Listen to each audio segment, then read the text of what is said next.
의원 평가 결과 투명하게 공개. 민주당 혁신 요구 나왔다. 박승철 기자.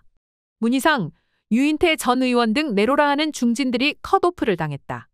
2016년 20대 총선 직전 더불어민주당의 상황이다. 이때 더불어민주당은 처음으로 소속 의원 전원을 대상으로 의정 활동 평가를 실시해 하위 20%에 해당하는 의원들을 공천에서 배제했다. 지역구 의원은 의정 활동 공약 이행 35%, 선거기여도 10%, 지역 활동 10%, 다면 평가 10%, 여론조사 35% 등을 통해 평가했다. 이후 2020년 21대 총선에서는 공천에서 원천 배제하는 컷오프 대신 하위 20%에 대해 공천 평가 점수에서 20% 감산하는 것으로 변경됐다.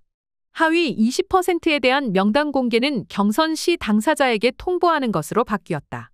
컷오프 명단을 공개하는 것이 당사자에게 망신을 줄 뿐 아니라 불필요한 당내 갈등을 유발한다는 지적이 있었기 때문이다.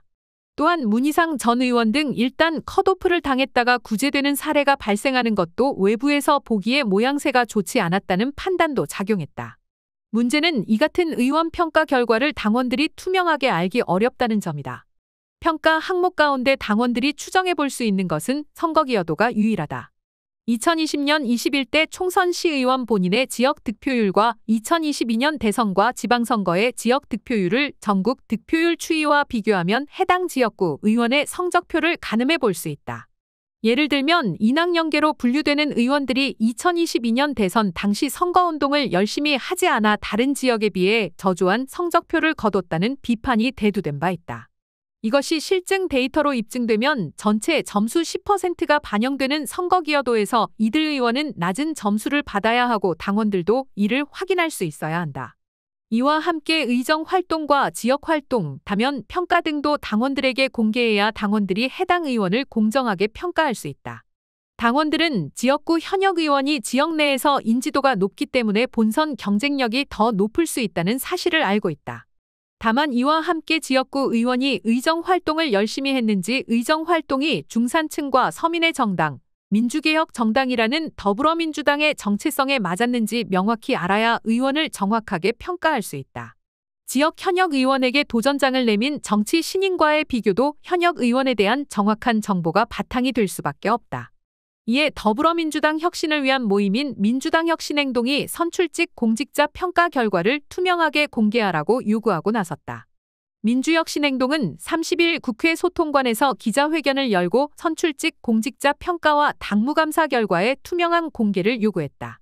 민주혁신행동에는 민영배 의원, 조상호 법률위원회 부위원장, 현근택 민주연구원 부원장, 김현정 경기평택을 지역위원장, 남영희 인천 미추홀구을 지역위원장, 박진영 민주연구원 부원장, 이정원 전 JTBC 앵커, 민주당원 박예슬, 임세은, 장은미, 최범 씨 등이 참여하고 있다.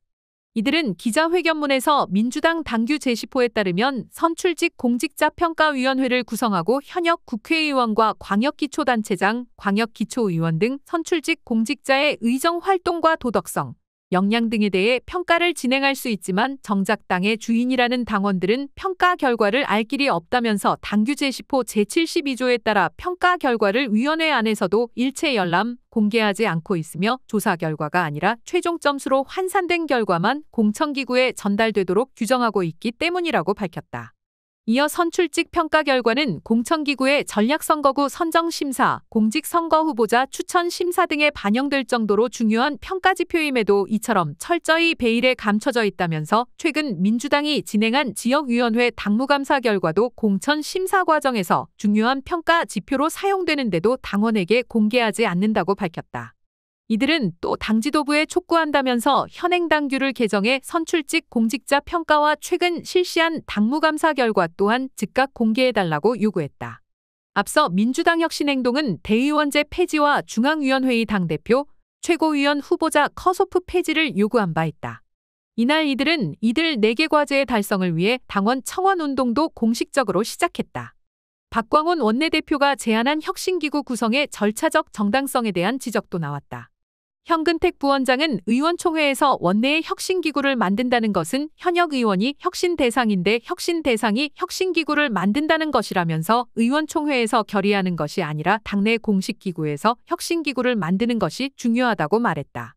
조상호 변호사도 당원과 당규를 따라야 할 텐데 원내에서 당 혁신기구를 만들 당원과 당규상 근거가 없다면서 원내 중심으로 혁신기구를 만들면 공천관리 TF의 재판이 될 가능성이 있다고 말했다. 윤건영 의원이 언급한 정권을 주는 혁신기구에 대한 해석도 나왔다. 당 일각에서 혁신기구에 정권을 주면 사실상 비상대책위원회 체제가 되는 것 아니냐는 분석도 제기됐기 때문이다.